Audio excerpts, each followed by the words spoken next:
नमस्कार, मैं Dawood. City news Muzaffarpur में आप तमाम दर्शकों का स्वागत है। सिटी न्यूज के प्रायोजक हैं अंज इंटीरियर्स। हम बनाएंगे आपके घर को सपनों का घर। खबरों की ओर बढ़ने से पहले आइए नजर डालते हैं आज की मुख्य सुर्खियों पर। हेडलाइन के प्रायोजक हैं आवासीय उज्जवल विद्यापीठ। बच्चों के भविष्य के लिए एक कदम हमारे साथ बढ़ें। भाजपा द्वारा आयोजित संविधान गौरव दिवस समारोह में शामिल हुए केंद्रीय गृह राज्य मंत्री नित्यानंद राय। सिकंदरपुर चौक स्थित HDFC ATM से पैसा निकालने गए एक व्यक्ति का कार्ड फंसा। शिकायत करने गए बैंक तब तक अकाउंट से निकासी हो गया 50,000 रुपया।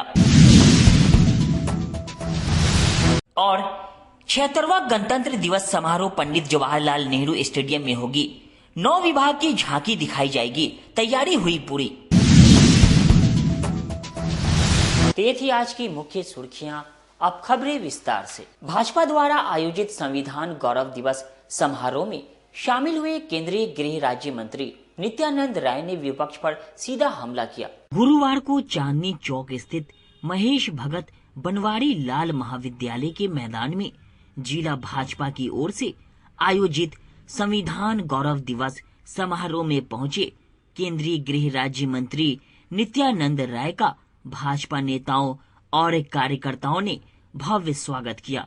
इस दौरान मंच से केंद्रीय गृह राज्य मंत्री नित्यानंद राय ने आह्वान किया कि देश का चुनाव एनडीए ने जीता है।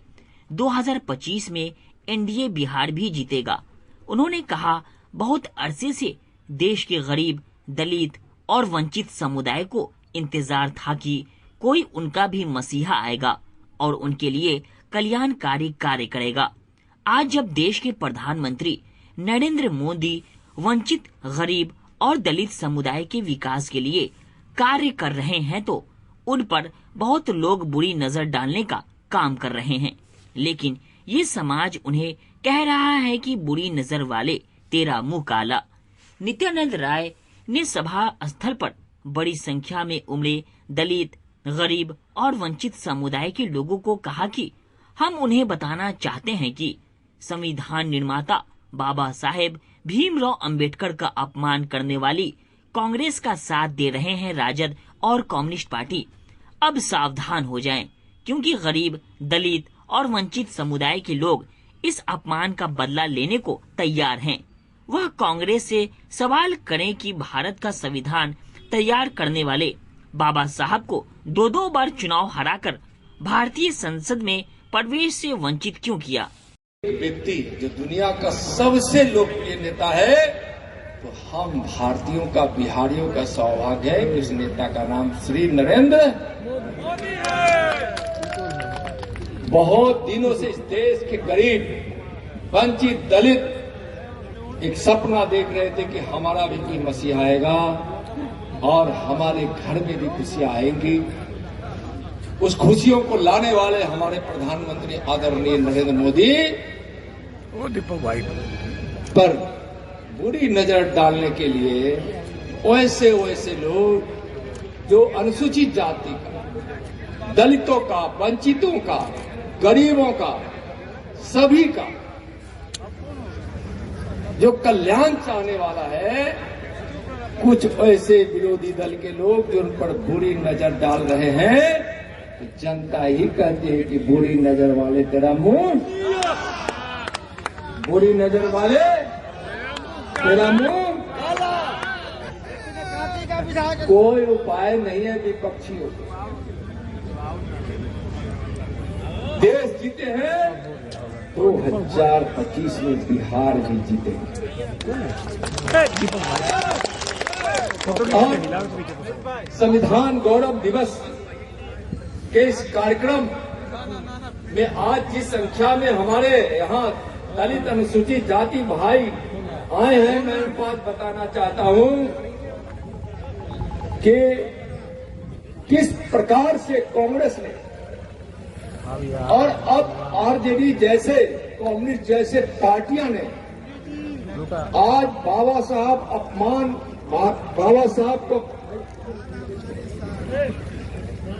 साहब अम्बेडकर को अपमान करने वाले कांग्रेस पार्टी को साथ देने वाले लालू जी की पार्टी या कम्युनिस्ट पार्टी या जो भी हो, सावधान हो जाओ।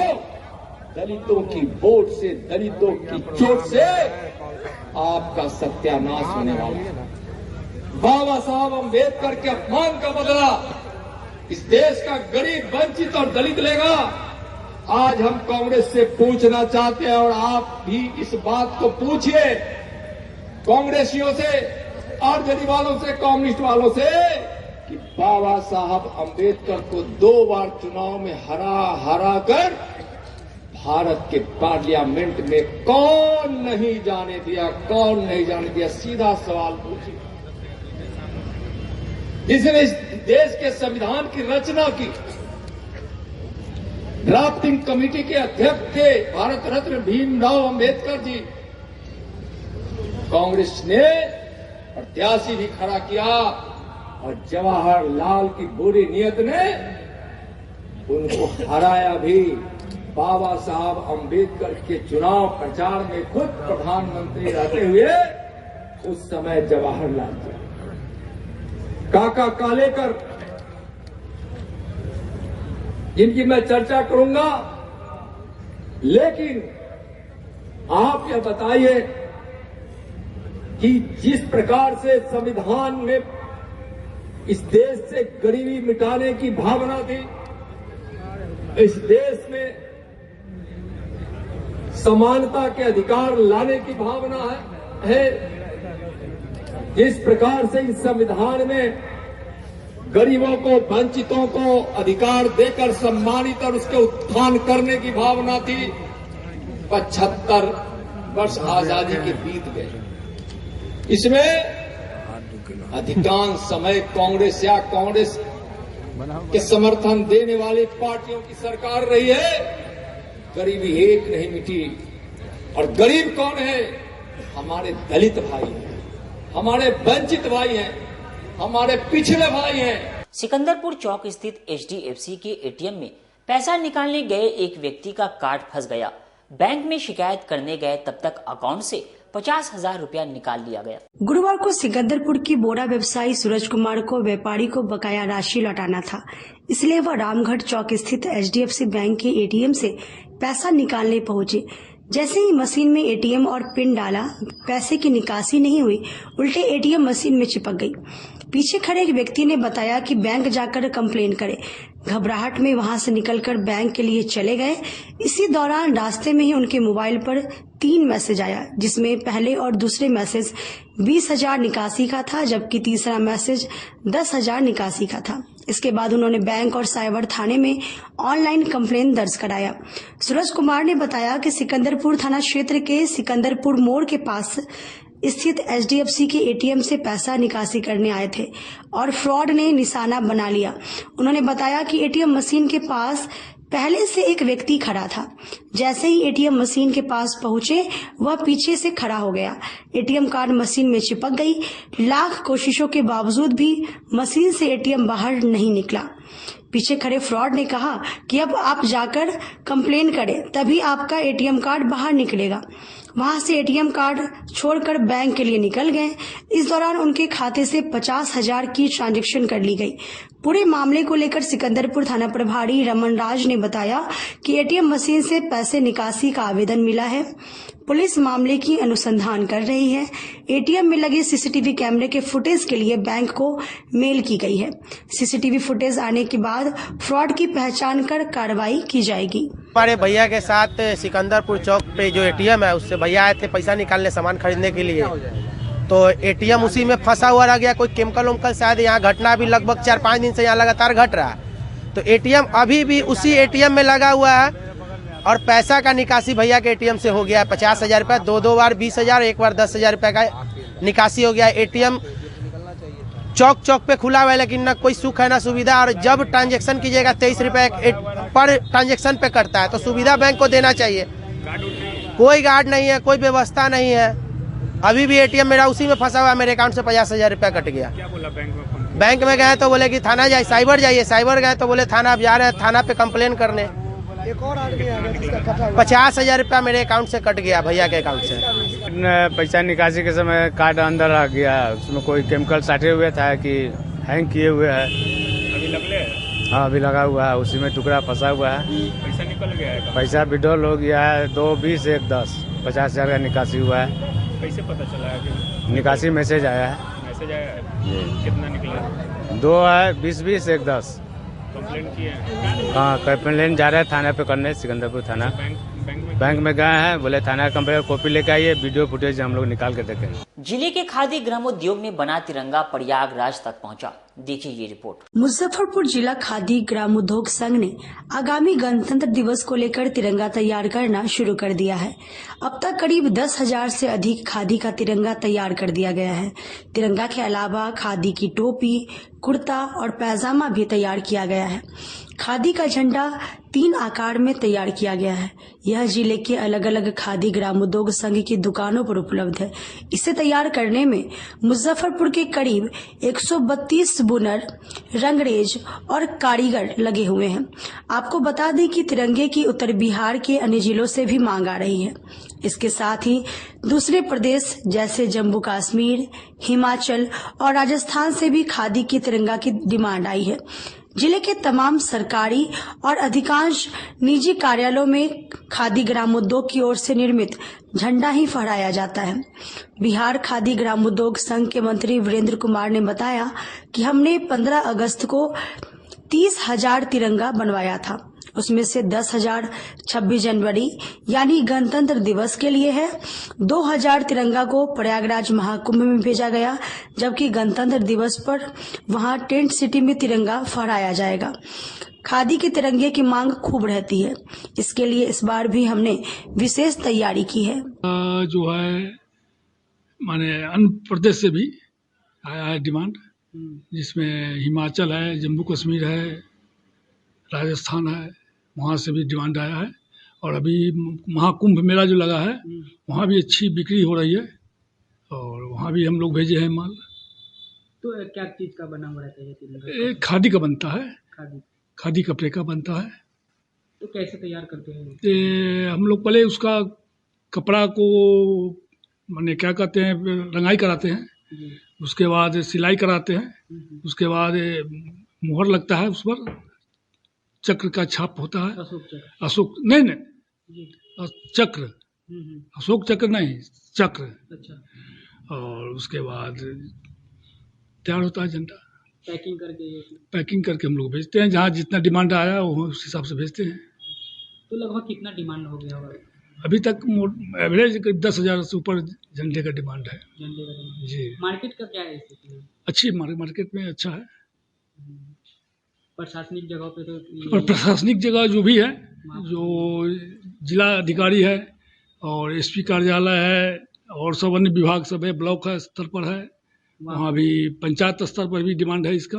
वहाँ तो खादी का ही झंडा फहराया जाता है। अभी मार्केट में बहुत माने लोकल झंडे भी बिक रहे हैं, लेकिन वो कंफर्टेबल नहीं होता है। खादी का डिमांड है, पंचायत से लेके स्कूल तक सभी जगह। ऑनलाइन वगैरह ना, ऑनलाइन अभी नहीं बुक किए। तो अगर किसी को अगर खादी का झंडा लेना हो तो? हाँ, तो ऑनलाइन अगर डिमांड आएगा तो दिया जाएगा।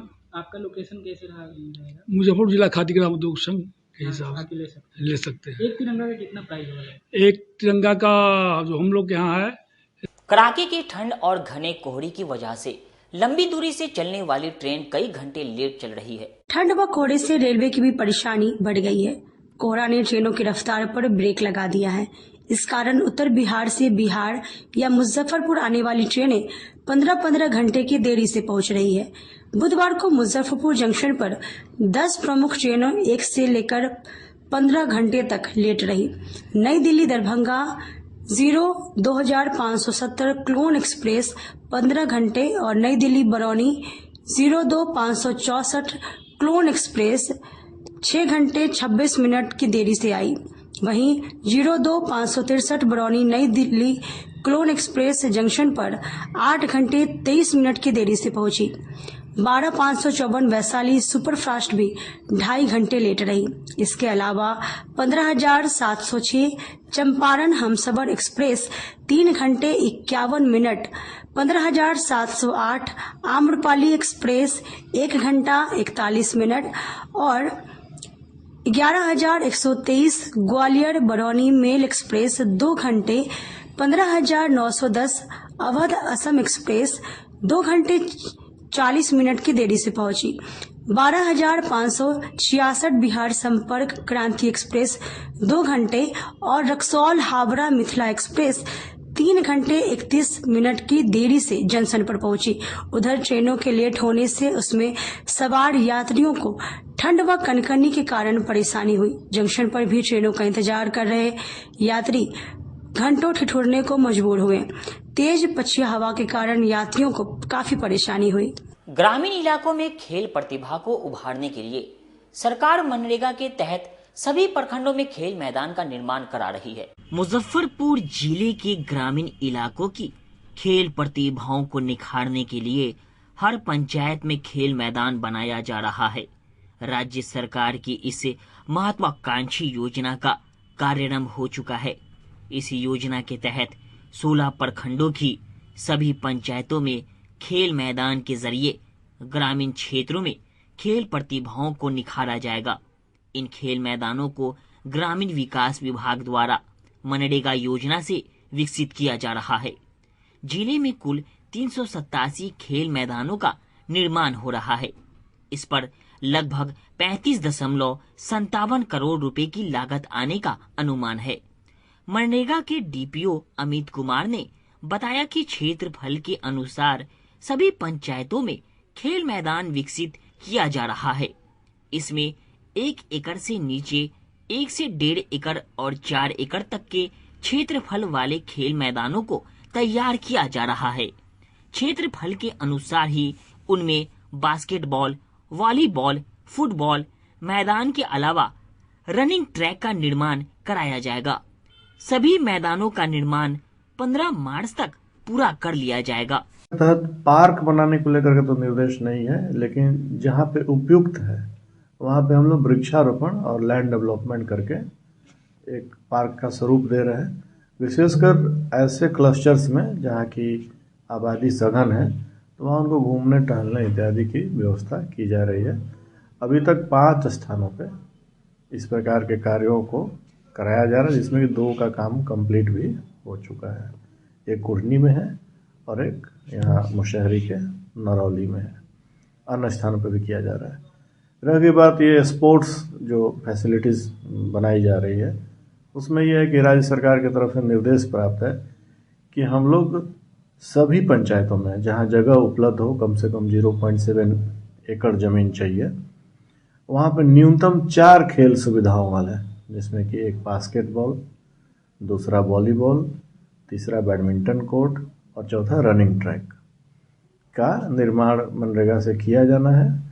विधिवत उसका मॉडल तैयार हो गया है। आपके 234 पंचायतों में यह कार्य प्रारंभ होकर के रनिंग अवस्था में जल्द ही पूर्ण करा लिया जाएगा और शेष पंचायतों में भी हम लोग 15 मार्च तक इस कार्य को करा लेंगे। औसतन 9.8 लाख रुपया प्रति खेल मैदान की लागत है। यह कार्य अभी 19 दिसंबर को माननीय मुख्यमंत्री के द्वारा एकीकृत रूप से राज्य स्तर पे इसका प्रारंभ किया गया, एक साथ किया गया और अब इसको 15 मार्च 2025 तक करा करके कंप्लीट कर लिया जाएगा। वक्त हो चुका है एक छोटे से ब्रेक का। बने रहिए हमारे साथ, देखते रहिए सिटी न्यूज मुजफ्फरपुर। अपने सपनों की आशिया को दे एक नई पहचान माँ भवानी डेकोर प्राइवेट लिमिटेड के साथ, जो है authorised distributor of Kajaria.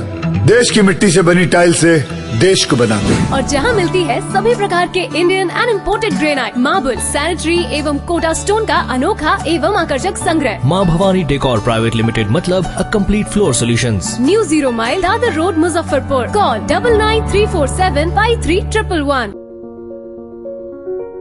Muzaffarpur जिले की शान बन चुकी बाबा लाठी अब लोगों की जरूरत बन चुकी है। अत्याधुनिक रेंज और भरोसे को समेटे हुए लोगों के लिए नई नई डिजाइनर लाठी बाजार में उतारते रहते हैं। ऐश्वर्या राय बच्चन सचिन तेंदुलकर की पत्नी से लेकर न जाने कितने सारी नामी हस्तियां इस लहठी के दीवाने हो चुके हैं। लोगों के साथ ने ही बाबा लहठी की पहचान देश से लेकर विदेश तक बनाई है। ऐसा साथ बनाए रखने के लिए आप लोगों का तहे दिल से धन्यवाद।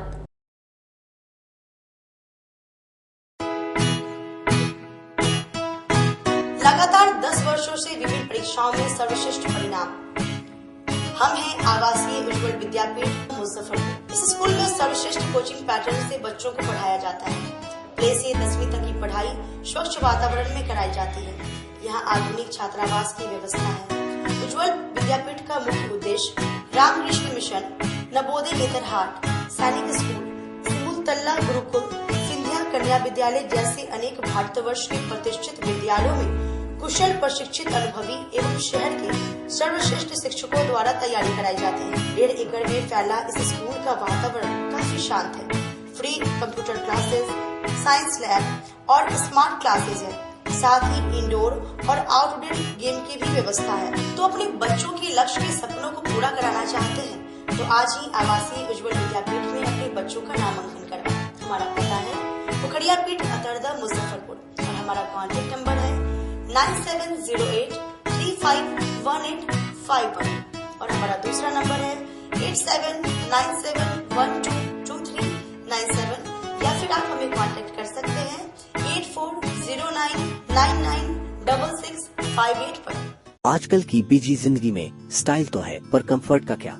आपके इसी स्टाइल और कंफर्ट को बेहतर बनाने के लिए नीलकमल लेकर आए हैं first exclusive factory outlet showroom in Mithanpura Muzaffarpur, जहां home furniture, office furniture, mattress and wedding special पे up to 50% off with EMI facility. Style भी कंफर्ट भी। उत्तर बिहार का पहला नीलकमल का एक्सक्लूसिव शोरूम आपका स्वागत करता है। एक बार सेवा करो। अगर आप भी अपने सपनों का घर सुंदर बनाना चाहते हैं तो हम बनाएंगे आपके घर को सपनों का घर। हम हैं अंज इंटीरियर्स, जहां आपके घर को सुंदर बनाने के लिए इंटीरियर डिजाइनर प्लानिंग करके तैयार करते हैं और आपके अनुसार आपके घर को सुंदर बना देते हैं। तो एक बार हमारे यहाँ अवश्य पधारें। हमारा पता है Anj interior, Chandni Chowk, Sadatpur, first floor of C8 shoppy. हमारा संपर्क नंबर है 9263237503। ब्रेक के बाद एक बार फिर से आप तमाम दर्शकों का स्वागत है। आइए रुक करते हैं आगे की खबरों की ओर। 76वां गणतंत्र दिवस समारोह पंडित जवाहरलाल नेहरू स्टेडियम में मनाई जाएगी। इस वर्ष 9 विभाग द्वारा झांकी प्रस्तुत की जाएगी। खुदीराम बोस स्टेडियम के बजाय इस बार पंडित नेहरू स्टेडियम में गणतंत्र दिवस समारोह मनाया जाएगा। इसमें आकर्षक झांकियों के माध्यम से लोग मुजफ्फरपुर जिले के विकास से रूबरू होंगे। गणतंत्र दिवस के अवसर पर 9 विभागों द्वारा झांकी प्रदर्शित की जाएगी। इसके लिए विभागवार थीम तय हो गया है, जिसे लेकर विभाग झांकियों की तैयारी में जुटा है। सूचना एवं जनसंपर्क अधिकारी प्रमोद कुमार ने बताया कि इस बार के गणतंत्र दिवस के अवसर पर 9 विभागों के द्वारा झांकी निकाली जाएगी। सबसे पहले DRDA के द्वारा मनरेगा के अंतर्गत बने खेल मैदान और स्टेडियम निर्माण की झांकी होगी, तो दूसरे नंबर पर पंचायती राज विभाग द्वारा महिला ग्राम सभा और ग्राम कचहरी, वहीं तीसरे नंबर पर उत्पाद विभाग की झांकी में शराब सेवन का दुष्परिणाम तथा ब्रेथ एनालाइजर से जांच होता दिखेगा। चौथे नंबर पर शिक्षा विभाग की झांकी में 10+2 की बच्चियों के लिए संचालित होने वाले हॉस्टल का मॉडल और ICT लैब के माध्यम से अध्ययनरत बच्चे दिखेंगे। 5वें नंबर पर स्वास्थ्य विभाग की झांकी में हेल्थ वेलनेस सेंटर का संचालन और सेंटर पर प्रदान की जाने वाली स्वास्थ्य सुविधाओं NCD के अंतर्गत हाइपरटेंशन, डायबिटीज एवं कैंसर का अर्ली डिटेक्शन का डिमॉन्स्ट्रेशन होगा। 6ठे नंबर पर जीविका की झांकी में महिला सशक्तिकरण और सामाजिक आर्थिक उन्नयन को प्रदर्शित किया जाएगा। 7वें नंबर पर कृषि विभाग की झांकी में शेड नेट में बेमौसमी सब्जी उत्पादन, झोपड़ी में मशरूम उत्पादन और ड्रोन द्वारा उर्वरक एवं कीटनाशी का सजीव प्रदर्शन होगा। 8वें नंबर पर ICDS की झांकी में महिलाओं के लिए कौशल विकास एवं रोजगार के नए अवसर के साथ ही सबसे आखिरी में 9वें नंबर पर पुलिस विभाग की झांकी में साइबर अपराध नियंत्रण को प्रदर्शित किया जाएगा। अत्यंत धूमधाम एवं हर्षोल्लास के साथ 26 जनवरी को मनाया जाएगा गणतंत्र दिवस समारोह। इस समारोह का आयोजन स्थानीय पंडित जवाहरलाल नेहरू स्टेडियम सिकंदरपुर में मनाया जाएगा और वहां पर 9 विभागों की झांकियों का भव्य एवं आकर्षक प्रदर्शन करने की योजना निर्धारित की गई है और इसकी तैयारी जारी है। इसके लिए सर्वप्रथम जो झांकी रहेगी वो DRDA के द्वारा रहेगा, जिसमें मनरेगा अंतर्गत खेल मैदान और स्टेडियम निर्माण की झांकी प्रस्तुत की जाएगी। पंचायत विभाग के द्वारा जो झांकी रहेगी वो महिला ग्राम सभा एवं ग्राम कचहरी पर आधारित होगा। उत्पाद विभाग की जो झांकी रहेगी वह शराब सेवन का दुष्परिणाम तथा ब्रेथ एनालाइजर से जांच करते हुए दर्शाया जाएगा। शिक्षा विभाग के द्वारा जो झांकी प्रस्तुत की जाएगी उसमें 10+2 बच्चियों के लिए संचालित होने वाले हॉस्टल मॉडल तथा ICT लैब के माध्यम से अध्ययनरत बच्चे को दर्शाया जाएगा। स्वास्थ्य विभाग के द्वारा हेल्थ वेलनेस सेंटर का संचालन और सेंटर पर प्रदान की जाने वाली स्वास्थ्य सुविधाओं, जिसमें NCD अंतर्गत हाइपरटेंशन, डायबिटीज एवं कैंसर का अर्ली डिटेक्शन किया जाना है। जीविका के द्वारा जो झांकी प्रस्तुत की जाएगी उसमें महिला सशक्तिकरण तथा सामाजिक आर्थिक उन्नयन पर आधारित झांकी रहेगी। कृषि विभाग के द्वारा सेट नेट में बेमौसमी सब्जी उत्पादन तथा झोपड़ी में मशरूम का उत्पादन का प्रदर्शन किया जाएगा। साथ ही ड्रोन द्वारा उर्वरक एवं कीटनाशी का सजीव प्रदर्शन किया जाएगा। ICDS के द्वारा जो झांकी प्रस्तुत की जाएगी उसमें महिलाओं के लिए कौशल विकास एवं रोजगार के नए अवसर पर आधारित झांकी रहेगी। और पुलिस विभाग जो अंतिम है वह पुलिस विभाग की झांकी है, वह साइबर क्राइम पर आधारित झांकी प्रस्तुत की जाएगी और सभी झांकी की तैयारी जोर शोर से जारी है। अखाड़ा घाट पुल के समानांतर बनाई जाने वाली पुल के लिए अतिक्रमण हटाने गई पुलिस और स्थानीय लोगों में हुई नोकझोंक। अखाड़ा घाट के समांतर ओवरब्रिज को लेकर अतिक्रमण हटाने पहुंची टीम, लोगों ने किया विरोध। आपको बता दें कि मुजफ्फरपुर जिले के अखाड़ा घाट रोड स्थित पुल बनने को लेकर अतिक्रमण हटाने पहुंची पुलिस बल के साथ लोग ऐसे में अखाड़ा घाट पुल के नीचे रह रहे स्थानीय लोगों ने विरोध किया। उनका साफ तौर से कहना है कि हमको बसाने के लिए जगह दिया जाए। हालांकि प्रशासन की तरफ से बसने के लिए जगह दिया गया है, नदी के उस पार शेखपुरा की तरफ दिया गया है, लेकिन उन लोगों का कहना है कि हमें 1000 रुपया नहीं, कम से कम 10,000 रुपये दिया जाए और ठंड तक का मोहलत दिया जाए। अगर अचानक इस तरह से खाली करवाएंगे तो हम लोग विरोध करेंगे। 60 फुट से हम तो यहाँ है कि हमारे कोई व्यवस्था नहीं हुआ। तई में कह रहे हैं सर जो वहाँ उखाड़ के चलो तो 2 डिसमिल जमीन देते हैं, वो जमीन है पर्चा के, और में कहे कहते बिजली दे देंगे और रास्ता दे देंगे। न रास्ता के व्यवस्था है न कुछ के। हम प्रधानमंत्री योजना हमको दीजिए तभी हम सब जाएंगे, न तो ऐसे हम सब मर जाएंगे। सर हम लोग के घर उखाड़ने का ऑर्डर दे दिए है। घर हम लोग के जगह हुआ नाप के जो है हम लोग के वहाँ दे रहे हैं, मगर हम लोग के समय नहीं मिला है। एक बार कह रहा है चलिए जगह लीजिए और तुम लोग यहाँ से किराया अनवा दिए बात है, क्या सर ये बुलडोजर लगा हुआ है, कह रहा है घर उखाड़िए। हम लोग ठंडा में कहा जाए और वो हम लोग के कोई चीज का मुआवजा नहीं मिला। 1000 रुपया बोला है, चार गो बात बोला है। 700 रुपया घरामी का चार्ज है, एक दिन का, एक घरामी का। एक झोपड़ी घर बनाने में 5 दिन लगता है सर। बताइए ठंडी में कितना बड़ा ठंड पड़ रहा है सर। देख लीजिए हम लोग ठंड में हम लोग के घर से बेघर कर रहे हैं, फिर भी हम लोग मुख्यमंत्री से और जोश करते हैं। जब मुख्यमंत्री जी इतना दिन से हल्ला हो रहा है, जब एक भी गरीब के घर हम लोग कहूँ से नहीं हटाएंगे, फिर भी हम लोग उखाड़ रहे हैं घर, फिर भी हम लोग के कोई व्यवस्था नहीं मिला। हम लोग कानूनी हाथ में नहीं लेके कानून का जी कितना घर है सीओ साहब 10 दूर के बाद बोले थे। सीओ साहब जी सब मिला के घर या 200 घर है, नाका से लेके पुल के नीचे ले 10-10 गो के सब टुकड़ा बना के 10-10 गो घर के टुकड़ा बना के वहाँ पर बसाया जा रहा है। तो कोई चीज का गैदरिंग नहीं होता। हम लोग जैसे अभी 30 से 35 आदमी का नाम लिखाया है। कुछ महिला जो है 40-50 को महिला ऊपर टीम में किया है। जैसे घर जैसे नंबर वाइज नंबर नाप के देंगे जगह, तो उस जगह हम लोग के वहाँ गया है, लेडीज महिला लोग देखने गया है सर। क्या नाम हुआ? मेरा नाम गुड्डू कारीगर हुआ जी, मेरा पुल के नीचे घर हुआ। खबरा में फ्लिपकार्ट डिलीवरी बॉय हत्या मामले को लेकर भाकपा माले के कार्यकर्ताओं ने अपराधियों की गिरफ्तारी को लेकर जमकर प्रदर्शन किया। मुजफ्फरपुर में फ्लिपकार्ट ऑफिस में डकैती के दौरान फ्लिपकार्ट के कर्मी प्रकाश कुमार की गोली मारकर हत्या मामले में अपराधियों की गिरफ्तारी की मांग को लेकर भाकपा माले ने विरोध प्रदर्शन किया। पार्टी कार्यालय हरिसभा चौक से जुलूस निकालकर जिला अधिकारी के कार्यालय के समीप प्रदर्शन किया गया। इस दौरान बड़ी संख्या में भाकपा माले के कार्यकर्ता और सैकड़ों डिलीवरी बॉय मौजूद रहे। सभी ने जिला प्रशासन के खिलाफ नारेबाजी की और अपराधियों को जल्द गिरफ्तार कर फांसी की सजा देने की मांग की। भाकपा माले के जिला सचिव सूरज कुमार सिंह ने फ्लिपकार्ट ऑफिस में प्रकाश कुमार मिश्रा की हत्या के मामले में जिला अधिकारी से जवाब मांगा है।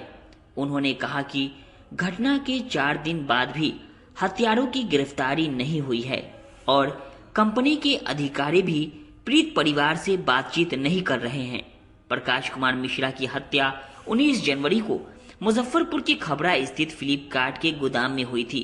बदमाशों ने लूटपाट के दौरान प्रकाश कुमार मिश्रा को गोली मार दी थी, जिससे उनकी मौत हो गई। पुलिस ने बताया कि घटना में 9 बदमाश शामिल थे और उन्होंने लगभग 4,93,000 रुपए की लूट की थी। इस मामले में भाकपा माले के जिला सचिव सूरज कुमार सिंह ने फ्लिपकार्ट कंपनी पर सवाल उठाए हैं और मांग की है कि कंपनी पर मानक तय किए जाएं और श्रम कानूनों का पालन सुनिश्चित की जाए। हम लोग जिलाधिकारी महोदय के सामने आए हुए हैं और हम लोग जिलाधिकारी महोदय से ये जानना चाहते हैं कि 19 जनवरी को खबरा जो फ्लिपकार्ट का जो गोदाम है, उस गोदाम में प्रकाश मिश्रा की हत्या हो गई। आज हत्या के 4 दिन बीत गए, हत्यारों की गिरफ्तारी क्यों नहीं हुई? आज हत्या के 4 दिन बीत गए, कंपनी का कोई अधिकारी सामने आकर उस पीड़ित परिजनों से बात क्यों नहीं कर रहा? उनकी पत्नी, 2 छोटे छोटे बच्चे हैं। संडे के दिन, जिस दिन अवकाश रहता है, उस दिन प्रकाश मिश्रा को बुलाया गया वहां पर और उनकी हत्या हो गई और अभी तक कंपनी का कोई आला अधिकारी सामने नहीं आया। तो क्या समझा जाए कि क्या फ्लिपकार्ट के जो अधिकारी हैं, उन अधिकारियों ने प्लान्ड वे में उन्होंने बिल्कुल साजिशन प्रकाश मिश्रा की हत्या की? उन्होंने बुलाया प्रकाश मिश्रा को गोदाम पे और शूटरों को बुलाकर, अपराधियों को बुलाकर और प्रकाश मिश्रा की हत्या कर दी गई। कंपनी का कोई अधिकारी सामने क्यों नहीं आया? परिजनों को 50 लाख रुपए मुआवजा देने की बात है। परिवार के एक सदस्य को कम से कम प्रकाश मिश्रा ही कमाने वाले लोग थे। अब बताइए, 6 साल की बच्ची, 11 साल की बच्ची, किसके सहारे उसका जीवन चलेगा? उनकी पत्नी का लंबा जीवन कैसे चलेगा? क्या कंपनी पर कोई मानक तय नहीं होगा? क्या कंपनी की कोई जिम्मेवारी नहीं है कि तुम्हारी कंपनी के कर्मचारी की तुम्हारी गोदाम में हत्या हो गई और तुम उसके परिवार के लोगों को, एक कम से कम सदस्य को तुमको नौकरी देना होगा?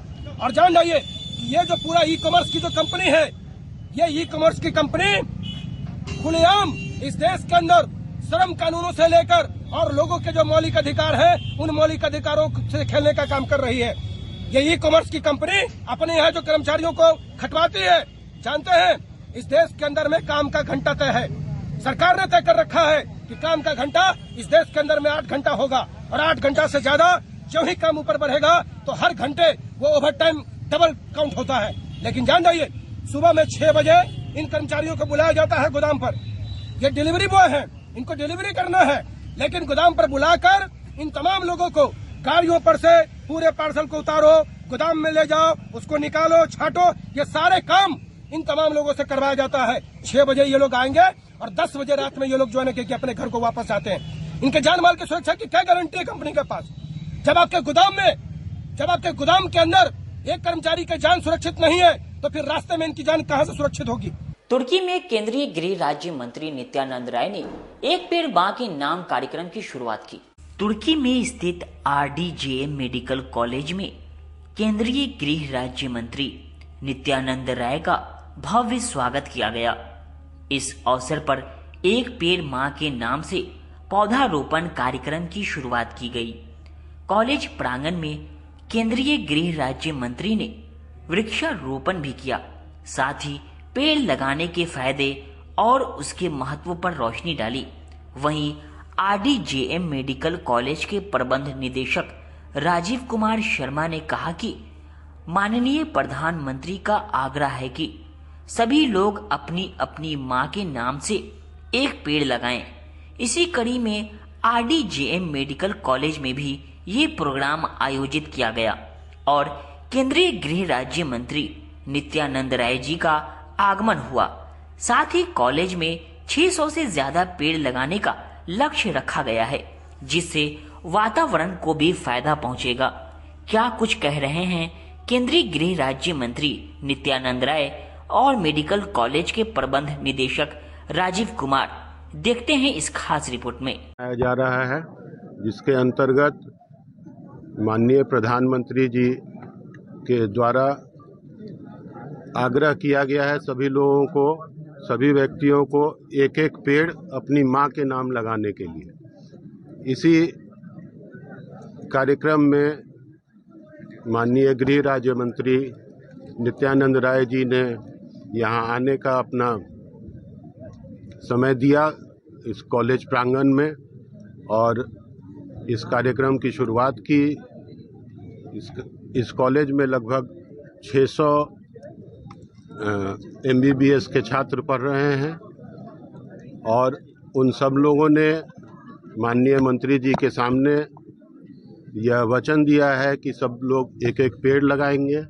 इसके अलावा हमारे जो आदरणीय फैकल्टी मेंबर्स हैं, डॉक्टर्स हैं, स्टाफ्स हैं, तो हम लोगों ने एक टारगेट रखा है RDJM मेडिकल कॉलेज के अंतर्गत कि हम लोग आने वाले एक सप्ताह के अंदर लगभग इस प्रांगण में एक लक्ष्य रखा है जिससे वातावरण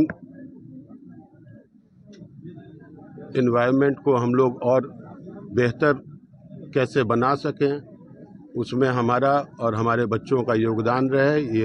ये सभी वृक्ष जो भी लगाए जा रहे हैं इनकी देखरेख भी वही बच्चे करेंगे। खबरों का सिलसिला यहीं होता है समाप्त। अब मुझे और मेरी पूरी न्यूज टीम को दीजिए इजाजत। कल फिर मिलेंगे आपसे शहर की तमाम खबरों के साथ। नमस्कार।